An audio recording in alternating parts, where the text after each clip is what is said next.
Elle est si proche. Depuis des milliers d'années, sa présence nous réconforte.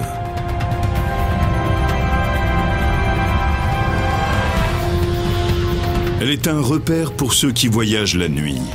Elle permet aux agriculteurs de mesurer le temps et aux navigateurs de se repérer en pleine mer.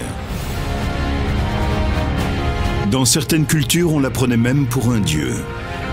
C'est le seul astre cosmique que l'homme ait pu explorer. Et aujourd'hui, la NASA envisage d'y installer une base permanente. Mais d'où vient-elle? Comment expliquer l'existence de la Lune?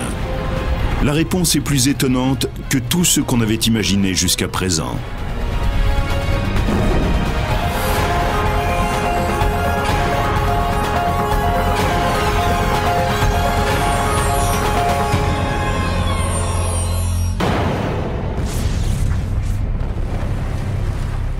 Selon le dernier recensement, il y a plus de 150 lunes dans notre système solaire.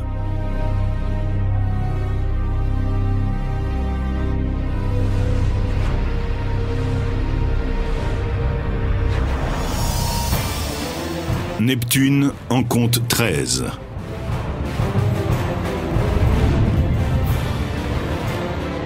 Saturne, 48.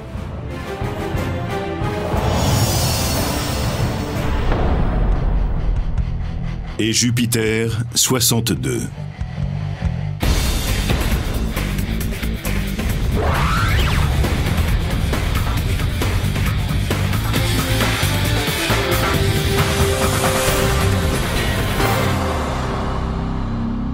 La Terre, quant à elle, n'en a qu'une. Mais elle est bien particulière. Celle que les Romains appelaient Luna est remarquable par sa taille. Ce n'est pas la plus grande lune du système solaire. D'autres, comme Titan, qui tourne autour de Saturne, fait 2 fois la taille de notre satellite. Mais si l'on compare les satellites avec la planète à laquelle elles appartiennent, alors notre Lune est bien la plus vaste. Elle n'est que 4 fois plus petite que la Terre, ce qui veut dire que c'est un grand satellite. Si on observait la Terre avec un télescope, on verrait cette grosse sphère juste à côté. Quand on regarde Jupiter, ou n'importe quelle autre planète, on voit une grande sphère et une série de toutes petites lunes. La nôtre est beaucoup plus grosse. Des 8 planètes du système solaire, la Terre est la seule qui ait cette configuration. Les 2 astres ont des tailles relativement similaires à l'échelle du cosmos. Certains astronomes sont allés jusqu'à parler du système Terre-Lune comme d'un système binaire ou même d'une planète double. La distance qui sépare la Terre de la Lune est de 384 400 km, ce qui correspond à un voyage de 3 jours dans l'espace. Le diamètre de la Lune est de 3 474 km, soit environ un quart de celui de la Terre. Un jour lunaire correspond à 27,3 jours terriens. Cette durée s'explique du fait que la Lune est toujours tournée du même côté vers la Terre. On ne peut en voir qu'une seule face. Donc la Lune doit effectuer le tour de la Terre pour accomplir une rotation complète sur son axe. De même que les enfants, quand ils font une ronde, regardent toujours vers le centre et tournent en formant un cercle.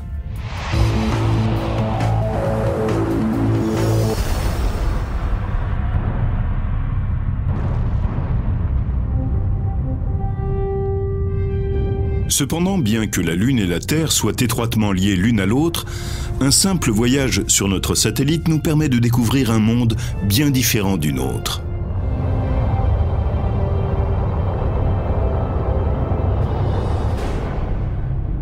Un monde particulièrement dangereux.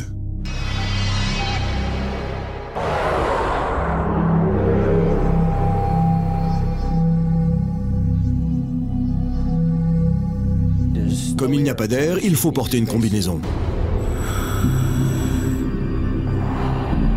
En effet, la Lune n'a pas du tout d'atmosphère. Le son ne peut donc se transporter. Si vous vous trouvez sur la Lune avec un ami et que vous voulez lui parler, il ne vous entendra pas, à moins d'utiliser une radio. I was strolling on the moon one day in the merry, merry month of December.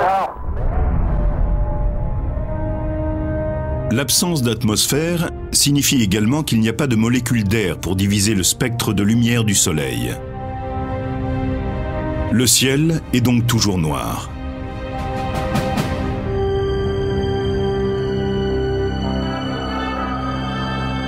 Et le paysage ne contribue pas vraiment à égayer l'ambiance. C'est un peu monochrome comme paysage. Il n'y a guère de couleurs. Les rochers sont dans des teintes grises ou marron.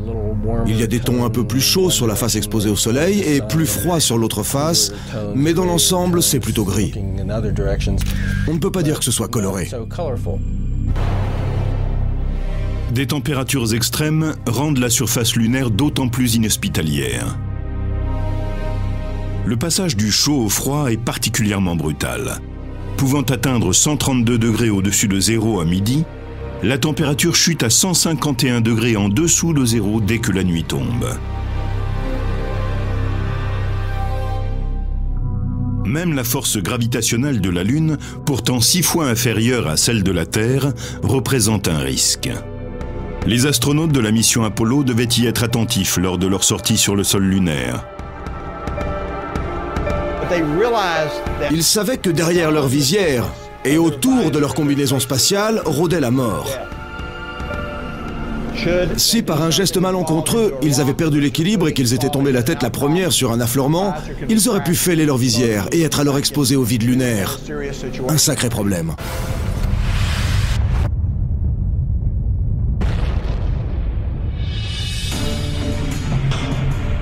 La combinaison protège les astronautes du vide spatial, de l'absence d'oxygène, des températures extrêmes et des radiations solaires mortelles.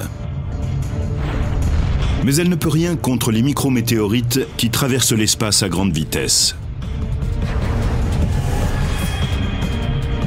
Elles viennent fréquemment s'écraser sur la surface de la Lune. Ce sont de petites météorites. Elles s'enflamment en entrant dans notre atmosphère et forment des étoiles filantes. Sur la Lune, elles foncent à toute vitesse et viennent heurter la surface. Elles pulvérisent la surface lunaire et créent une couche de poussière que l'on appelle le régolithe.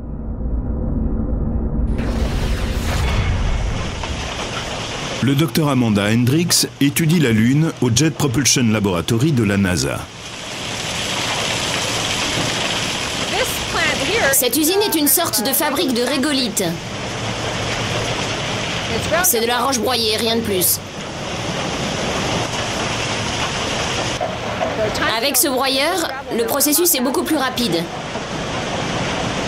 La pierre est broyée en moins d'1 heure. Sur la Lune, des météorites et des micrométéorites ont bombardé la surface pendant 4 milliards d'années et viennent briser la roche.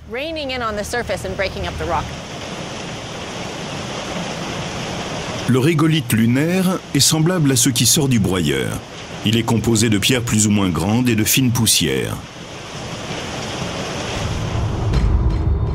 Cette poussière très fine est connue de tous. On a vu les empreintes de pas des astronautes dans la poussière lors de la mission Apollo. Elle est tellement fine qu'elle causait de sérieux désagréments aux astronautes. Elle collait à leur combinaison, elle s'introduisait dans les équipements. Ça devenait un réel problème.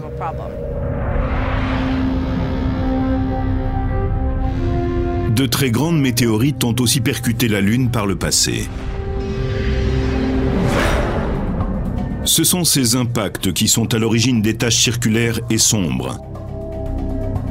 Beaucoup de gens trouvent qu'elles ressemblent aux yeux, au nez et à la bouche d'un visage humain.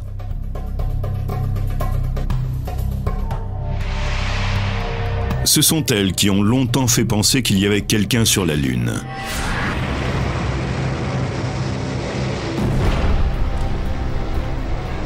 Les météorites ont creusé de gigantesques bassins à la surface de notre satellite. Certains d'entre eux font plus de 1120 km de diamètre. On pense que la lave noire est remontée à la surface au niveau du point d'impact et a inondé les bassins.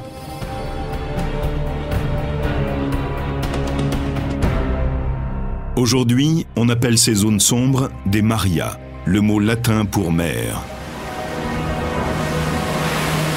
Cette dénomination remonte au XVIIe siècle, lorsque les grands observateurs de la Renaissance avaient les yeux rivés sur notre satellite. Ils avaient émis l'hypothèse que ces zones sombres puissent être des océans. Les astronomes de l'époque ont alors affublé les cratères ou les mers de noms pour le moins saugrenus.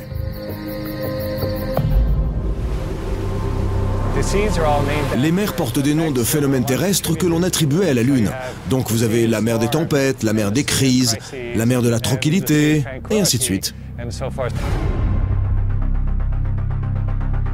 Certains cratères plus récents sont moins touchés par l'érosion. Leur forme est plus nette.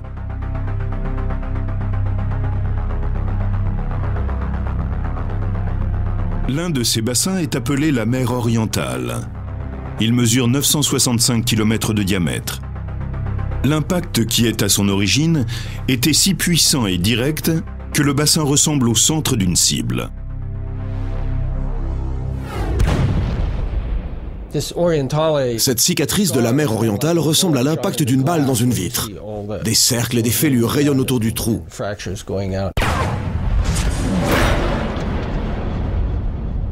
Certains disent que si les cratères avaient été sur la face orientée vers la Terre, la mythologie concernant la Lune aurait été très différente.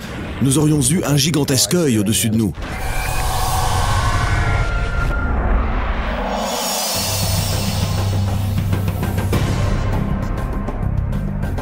Des montagnes, réparties sur 3 cercles concentriques, entourent la mer orientale. Certains sommets culminent à plusieurs milliers de mètres. Ils ont tous été créés à la suite d'un impact de la météorite. Les chaînes de montagnes terrestres sont pour la plupart le résultat du mouvement des plaques continentales. Elles se pressent lentement les unes contre les autres. Des montagnes s'élèvent au point de contact, l'érosion fait son office et on obtient les paysages spectaculaires que nous connaissons. Sur la Lune, il n'y a pas de plaque tectonique. La surface est statique. Pourtant, il y a bien des montagnes sur la Lune. C'est qu'elles se sont formées quand les grandes météorites se sont écrasées. Ce fut une explosion gigantesque qui a laissé un trou énorme. Toute la matière qui se trouvait là a été propulsée vers l'extérieur. C'est ainsi que se sont formées les chaînes de montagnes autour des points d'impact. Ces paysages sont donc créés par des forces venant de l'extérieur et non de l'intérieur.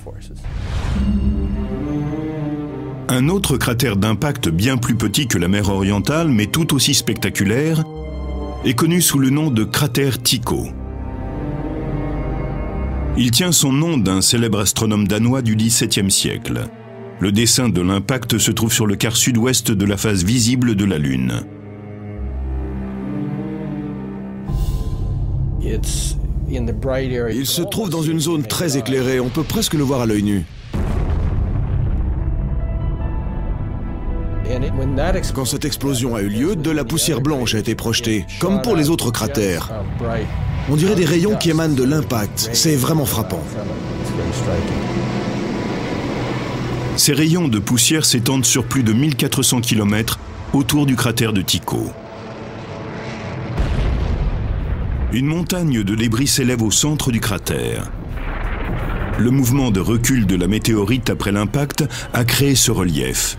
Les matériaux compressés au centre du cratère ont été éjectés vers l'extérieur après que la météorite ait ricoché ou bien se soit désintégrée. En voyageant dans l'espace et à l'aide de télescopes sophistiqués, on voit des marques spécifiques sur la Lune. Mais bien avant que l'on dispose de ces moyens techniques, l'observation de la Lune était d'une importance vitale pour les habitants de la Terre.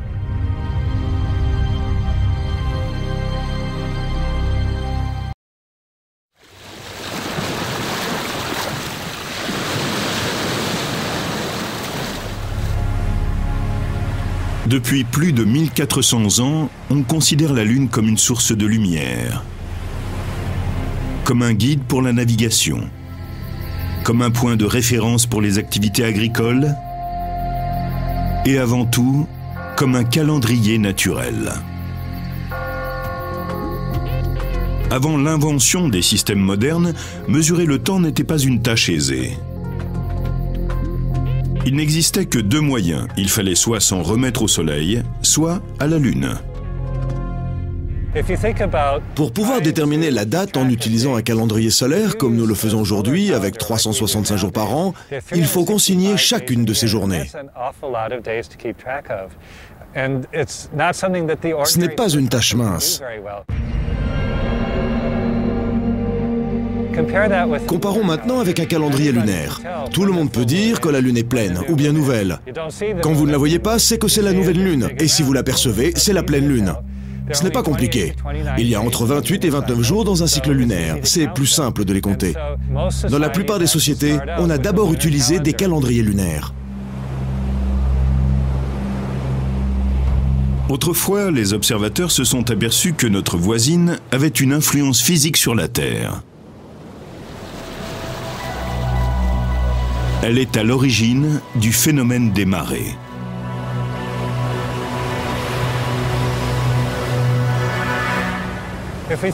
Imaginons que cette balle de tennis représente la Lune et ce ballon de football la Terre. Les marées sont provoquées par l'attraction gravitationnelle de la Lune. On le voit nettement ici. La Lune attire l'eau de la Terre vers elle.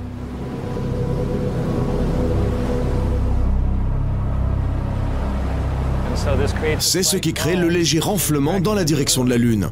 Ce qui est moins évident, c'est qu'il y en a un aussi dans la direction opposée à la Lune. Donc, il y a deux marées hautes chaque jour.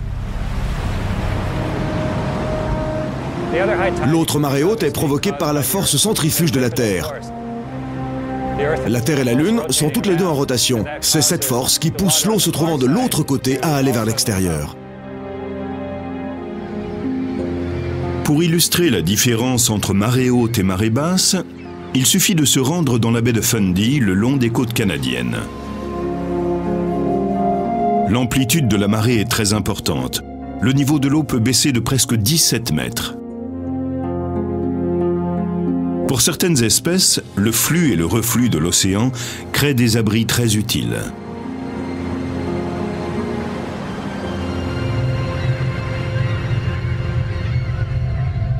Mais la gravitation exercée par la Lune sur la Terre a surtout pour effet de permettre à toutes les formes de vie terrestre d'exister. Elle stabilise le climat terrestre. Sa force gravitationnelle maintient l'inclinaison de l'axe de rotation de la Terre. C'est cette inclinaison qui assure le maintien du cycle des saisons pendant que notre planète, la Terre, tourne autour du Soleil. Si nous n'avions pas la Lune, ou si elle était plus petite par exemple, nous pouvons mathématiquement prouver que l'inclinaison de notre pôle Nord serait largement modifiée. Sur un plan allant de 0 à 90 degrés, l'inclinaison de l'axe terrestre est de 23,5 degrés. Il changerait de façon anarchique. La Lune joue un rôle important dans la stabilité de l'axe de rotation de notre planète et par conséquent sur notre climat.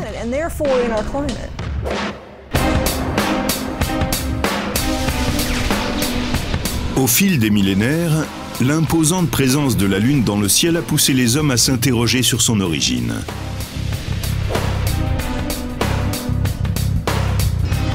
D'où vient la Lune? Comment expliquer sa formation? En 455 avant Jésus-Christ, l'érudit grec Anaxagoras a émis une théorie. La Lune serait simplement un rocher qui se serait détaché de la Terre. Cela dit, la plupart de ses contemporains étaient convaincus que la Lune était un dieu, ou bien une grande boule de feu. La théorie d'Anaxagoras n'est pas convaincante.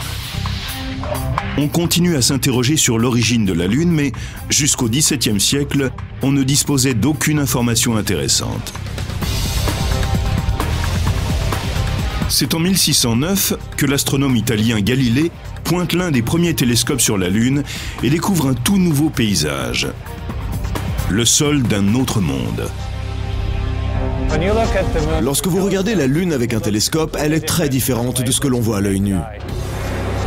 Vous vous apercevez alors qu'elle n'a plus du tout l'air plate. On voit nettement sa courbure. Vous pouvez voir les ombres et tous les cratères que l'œil humain ne distingue pas. Cela ressemble vraiment à un nouveau monde et ça saute aux yeux quand on le voit en 3 dimensions. Galilée produit des dessins détaillés de la surface du petit astre. Il établit une fois pour toutes que la Lune est un corps solide et pas un dieu ni une boule de feu. Mais ce pionnier de l'astronomie n'a jamais exposé publiquement ses théories sur l'origine de la Lune. Très vite, il a concentré ses recherches sur d'autres planètes. Ce n'est qu'en 1873 que la première théorie sur l'origine de la Lune, basée sur des preuves scientifiques, est exposée au public. Elle voit le jour dans l'esprit fertile d'un astronome français, Édouard Roche. Roche revendiquait ce que l'on appelle la théorie de la coaccrétion. En gros, elle dit que la Terre et la Lune se sont formées en même temps, à partir des mêmes matériaux. À l'époque d'Édouard Roche, beaucoup de scientifiques commençaient à croire que les planètes s'étaient peut-être formées à partir de nuages de gaz chauds et denses.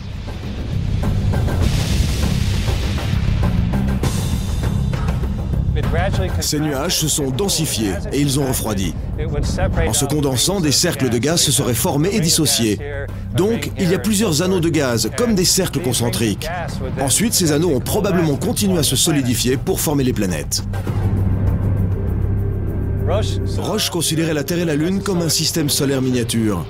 Il pensait que la Terre était une boule de gaz qui s'était refroidie. Elle se serait ensuite contractée en répandant un cercle de gaz qui se serait mélangé pour former la Lune.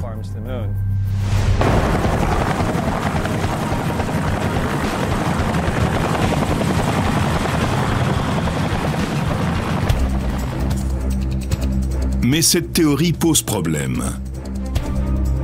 Tout d'abord, la Lune a une teneur en fer beaucoup moins importante que la Terre.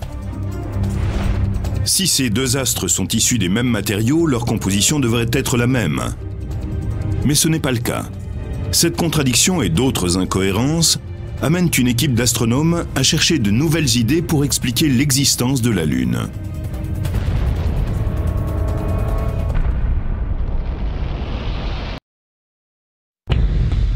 Dans le dernier tiers du XIXe siècle, des théories plus élaborées voient le jour. En 1873, le scientifique français Édouard Roche explique que la Lune a pu se former à côté de la Terre. Elles seraient toutes les deux issues d'une seule et même nébuleuse de particules et de gaz. Mais cette théorie pose un problème fondamental. La Lune contient beaucoup moins de fer que la Terre. Elle est donc bien moins dense.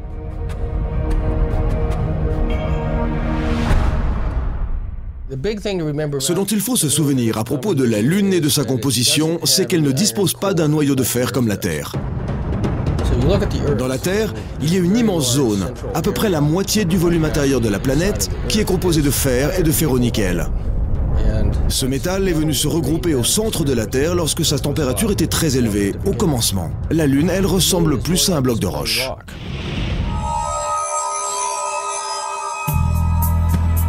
Au départ, les scientifiques avaient établi la masse de la Lune grâce à leurs observations et aux mathématiques.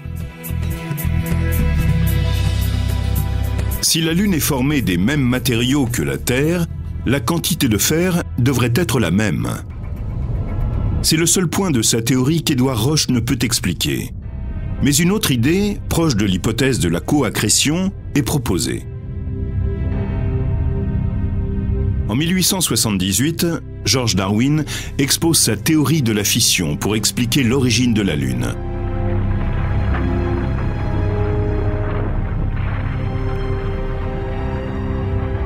Son idée suscite l'intérêt en partie à cause de la renommée de son père. Il est le fils de Charles Darwin, l'auteur de l'origine des espèces. Mais George parvient à sortir de l'ombre de son père. Dans toute l'Angleterre, on le considère comme le grand spécialiste des marées. Grâce à une analyse poussée de la relation entre la Lune et les marées, il conclut que la Lune s'écarte petit à petit de la Terre.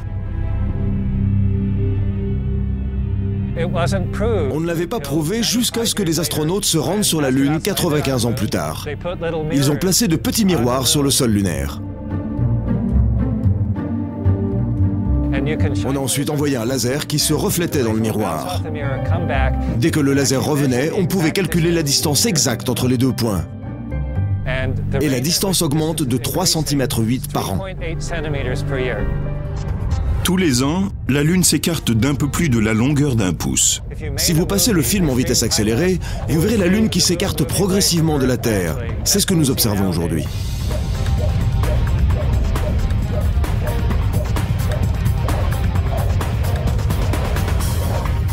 Darwin s'interroge sur ce qui se passerait si l'on inversait le processus, si l'on rembobinait le film. En remontant dans le temps, la Lune se rapproche. La vitesse de rotation de la Lune et de la Terre ne cesse d'augmenter.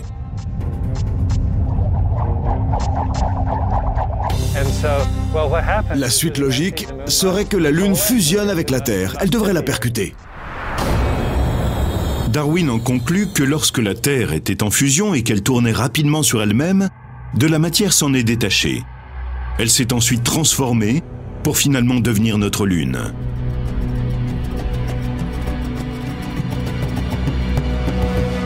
Il entreprend aussitôt de calculer mathématiquement la trajectoire inverse de la Lune jusqu'au contact avec la Terre. Il est resté frustré. Il a réussi à calculer une position où elle se rejoignait presque, mais il n'a pas pu aller plus loin. Les mathématiques ne le lui permettaient pas. Il a remonté le mouvement jusqu'à une époque où la Lune était toute proche de la Terre.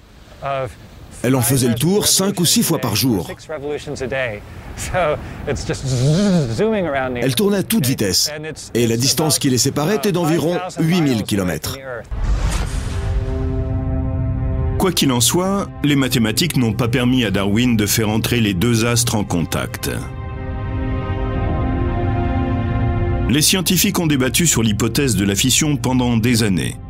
Ils ont finalement conclu que le mouvement relatif entre la Terre et la Lune ne pouvait pas être engendré par la fission. Il aurait fallu qu'elle ait une vitesse de rotation bien trop élevée pour expliquer sa vitesse actuelle. La recherche des origines de la Lune se poursuit. Une nouvelle hypothèse est très vite proposée par un Américain.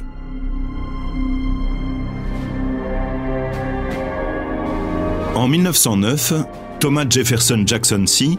est capitaine dans la marine américaine. Il est en poste à Mare Island, près de San Francisco. Son travail consiste officiellement à contrôler et conserver l'heure légale pour toute la côte ouest américaine. Mais C. est également un scientifique talentueux. Plus jeune, il a étudié l'astronomie. Ce fut l'un des premiers Américains à obtenir un doctorat en astronomie. Il est parti en Allemagne et il a passé une thèse dans ce domaine. À l'époque, on ignorait ce dont il s'agissait. Dans le domaine scientifique, les États-Unis n'étaient pas très actifs au XIXe siècle. C. dispose de l'observatoire de Mare Island et son travail de capitaine lui laisse tout le temps d'élaborer des théories. Il analyse longuement les hypothèses de la coaccrétion et de la fission sur l'origine de la Lune. Mais il n'est pas convaincu. Il développe une hypothèse complètement différente. Elle portera le nom de théorie de la capture. Selon lui, la Lune s'est formée loin de la Terre, dans une autre partie du système solaire. Elle tournait autour du Soleil comme les autres planètes. Elle serait passée trop près de la Terre et aurait été capturée par la gravitation terrestre.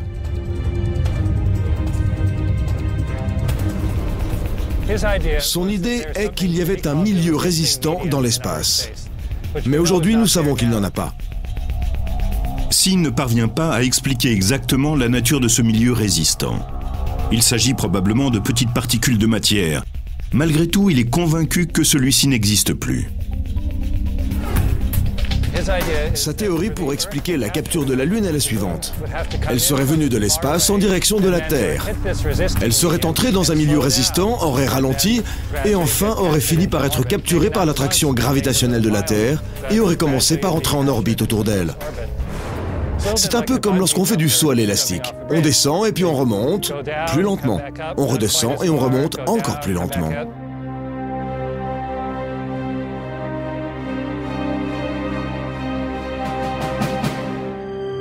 Et finalement, on se stabilise en bas. La théorie de la capture de Tomassi permet d'expliquer pourquoi la Terre et la Lune n'ont pas la même quantité de fer. Si la Lune s'est formée ailleurs, elle peut être très différente. D'un autre côté, l'idée que la gravitation terrestre puisse capturer un astre de cette taille semble peu probable, surtout lorsqu'on sait qu'il n'existe aucun milieu résistant pour ralentir un objet aussi grand que la Lune. Chacune des trois théories présente d'importantes incohérences. L'origine de la Lune est encore un mystère.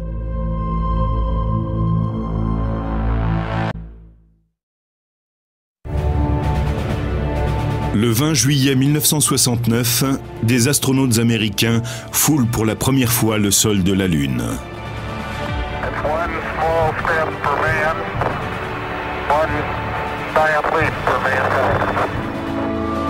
Ils posent leur module sur une plaine de lave solide, connue sous le nom de mer de la Tranquillité.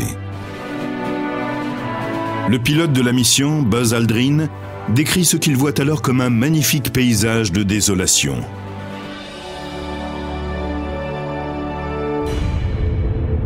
Ils ont rapporté près de 22 kilos de roches et de poussière lunaire, aussi appelées régolithes.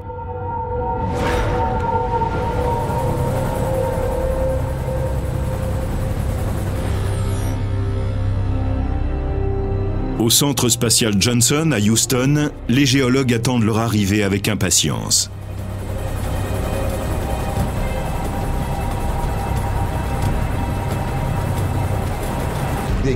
La tension était à son comble quand les prélèvements sont arrivés. C'était stupéfiant. Personne ne savait à quoi s'attendre.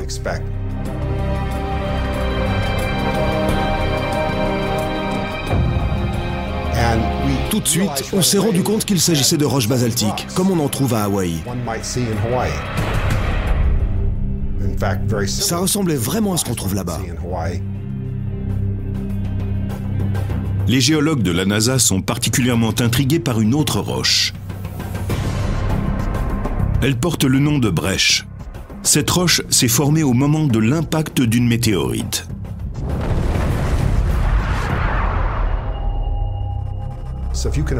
Il faut imaginer une énorme météorite qui vient s'écraser sur la Lune. C'est un choc terrible. Des débris sont éjectés. Ils ont été arrachés du sol pour laisser la place à un cratère. Ils sont très nombreux sur la Lune. Les débris se mélangent avant d'atterrir autour du point d'impact. Ensuite, ils sont durcis par la chaleur qui se dégage du cratère et ils sont transformés en roches. On peut en voir de toutes sortes, c'est très chaotique. Ils sont tous de différentes tailles, de différentes formes. Toutes les roches qui sont aux alentours du point d'impact sont comme ça. On n'avait encore jamais rien vu de pareil sur la Terre. Ces roches lunaires portent en elles une histoire fascinante. Les roches et les échantillons de poussière contiennent des particules qui indiquent que la Lune a dû être couverte par un océan de lave après sa formation. Cette idée est renforcée par une autre découverte. Les blocs de roche manquent singulièrement de ce que les scientifiques appellent des éléments volatiles. Les éléments volatiles s'évaporent très facilement, donc ils disparaissent d'un rocher lorsque vous le chauffez. Il s'agit par exemple d'eau ou de potassium. Si vous comparez la majeure partie des roches terrestres avec les roches lunaires, vous vous apercevez que ces dernières sont complètement desséchées, comme si on les avait chauffées et qu'elles avaient perdu une grande partie de leurs éléments volatiles. Toutefois, les prélèvements de roches lunaires révèlent que la roche et le sol terrestre présentent au moins une similitude avec la surface lunaire.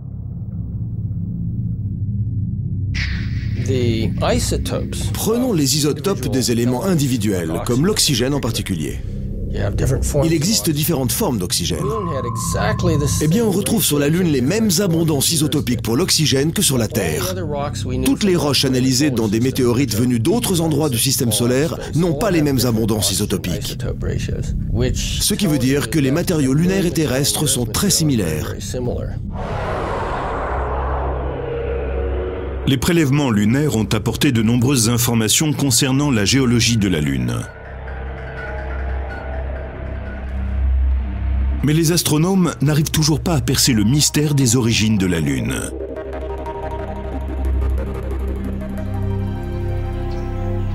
Pour William Hartmann, de l'Institut des sciences planétaires de Tucson, en Arizona, les informations récoltées sur ces morceaux de roches lunaires sont fondamentales. Pendant près d'une décennie, elles lui ont permis d'étayer de nouvelles théories. William Hartmann est aujourd'hui un astronome de renom. C'est aussi un peintre spécialisé dans les représentations de l'espace. Au début des années 60, il étudie à l'Université d'Arizona. Il prend part à un projet dont l'objectif est de créer une carte des cratères lunaires. Elle devra indiquer aussi bien les énormes bassins ou mers que les plus petits creux visibles. Quand on faisait cette carte dans les années 60, on s'est rendu compte que les grands bassins étaient des traces d'impact. D'énormes astéroïdes se sont écrasés sur la Lune et ont creusé ces cratères. Certains d'entre eux font plus de 950 km de diamètre. Et pour faire de tels dégâts, la météorite devait mesurer environ 160 km de diamètre. On en a donc conclu que de très grands objets se déplaçaient à travers le système solaire quand la Terre s'est formée et qu'ils venaient s'écraser sur les planètes. L'idée que des astéroïdes de 100 km de large viennent frapper des planètes soulève quelques questions pour Hartmann. Des objets de la taille de planètes sont-ils vraiment entrés en collision? Cela aurait-il quelque chose à voir avec la formation de la Lune? En 1972, Hartmann et Don Davis, un autre astronome de Tucson, mettent au point un programme pour les aider à explorer cette idée.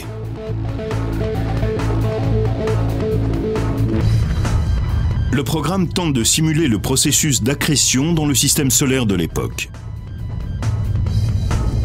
Les astronomes veulent voir si d'autres planètes qui se seraient formées aux alentours de la Terre auraient pu entrer en collision avec elle. On se disait que si un autre corps céleste suffisamment grand était venu s'écraser sur la Terre et que les morceaux de la croûte terrestre et de cet astre avaient été projetés en orbite, tous ces débris auraient pu servir à la formation de la Lune. La simulation montre qu'une autre planète aurait pu se former dans la zone d'accrétion de la Terre. Une planète de la taille de Mars. Ce n'était pas la Lune. Cette planète est composée des mêmes éléments que la Terre et a donc le même pourcentage de métal et la même densité que la Terre. Ce n'est pas le cas de la Lune. Ces résultats permettent à Hartmann d'élaborer une quatrième et nouvelle hypothèse. Elle porte le nom de théorie de l'impact géant.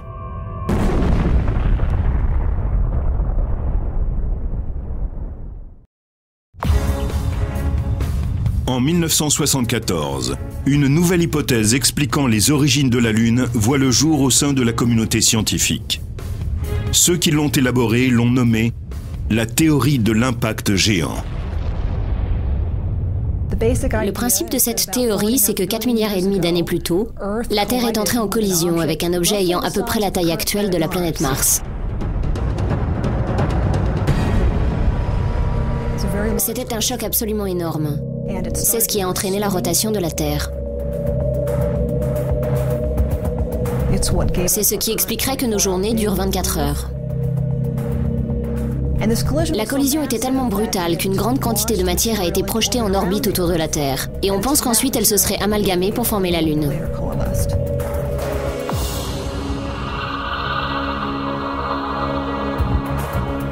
Le docteur Robin Canup et d'autres scientifiques du Southwest Research Institute de Boulder ont développé un programme informatique pour étudier les détails de l'impact géant.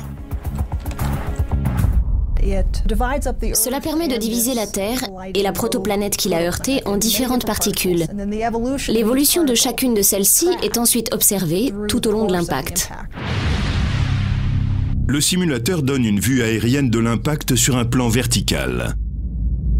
La Terre était probablement partiellement en fusion avant la collision. Donc initialement, l'autre astre arrivait de cette direction. Il a percuté la Terre sur le côté. On voit que cette deuxième planète s'est désagrégée pour former un long bras de matière. Le voilà. Les scientifiques pensent que les couches supérieures de la Terre sont complètement entrées en fusion après l'impact. La collision a provoqué la rotation de la Terre. Et on voit également qu'elle a changé la forme même de notre planète.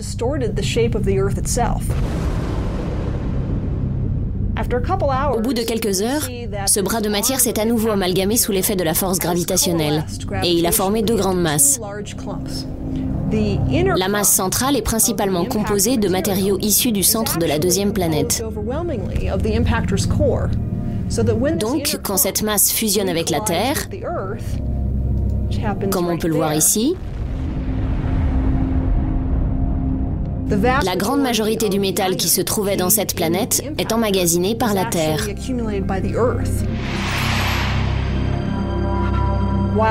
La masse qui se trouve le plus à l'extérieur approche et passe tout près de la Terre. Sous l'effet de la gravitation terrestre, elle se désagrège en un long bras de matière qui va se briser et former ce disque. On suppose que cette matière s'est amalgamée pour former la Lune. Ce procédé se serait effectué en moins d'1 an après la collision. Il n'y a plus aucune trace de l'impact géant sur la Terre aujourd'hui. À cette époque, notre planète n'avait atteint que 90% de sa taille actuelle. Les 10% restants sont venus s'y ajouter par la suite. Ce sont des météorites plus petites qui se sont écrasées sur la Terre. La gravitation terrestre a elle aussi contribué à redonner sa forme à la planète. Après l'impact, en l'espace d'une journée, la Terre avait repris sa forme sphérique.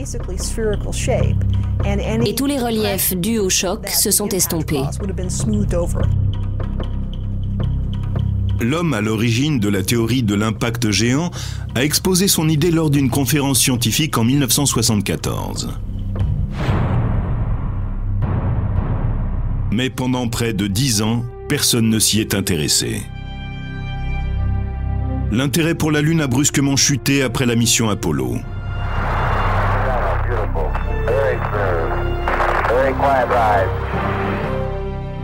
Finalement, lors d'une conférence à Hawaï en 1984, 12 ans après le dernier envoi d'une fusée, les plus grands astronomes parviennent à un consensus.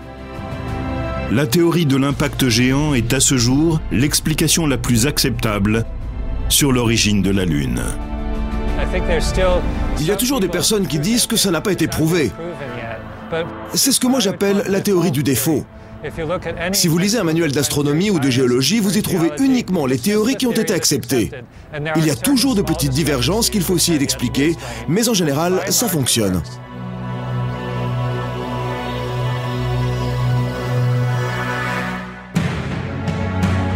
Les scientifiques sont parvenus à s'entendre sur une théorie concernant l'origine de la Lune. Mais ils n'en ont pas pour autant fini d'étudier notre plus proche voisin cosmique. Depuis peu, la Maison-Blanche et la NASA envisagent de retourner sur notre satellite et d'y aménager une base permanente.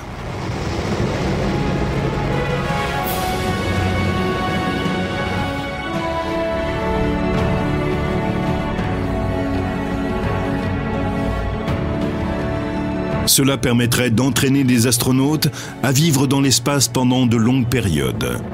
Cela offrirait également un point de lancement pour d'éventuelles missions sur Mars. Mais des projets scientifiques d'une telle ampleur ne font pas partie du quotidien de la majorité des habitants de la Terre. Ils se contentent de regarder de temps en temps le disque brillant et hypnotisant dans la nuit noire. Toutes ces discussions au sujet d'océans de lave, de micrométéorites qui forment le régolithe et d'impacts géants ne pourront jamais amoindrir la fascination et le charme romantique que nous inspire notre mystérieuse voisine, la Lune.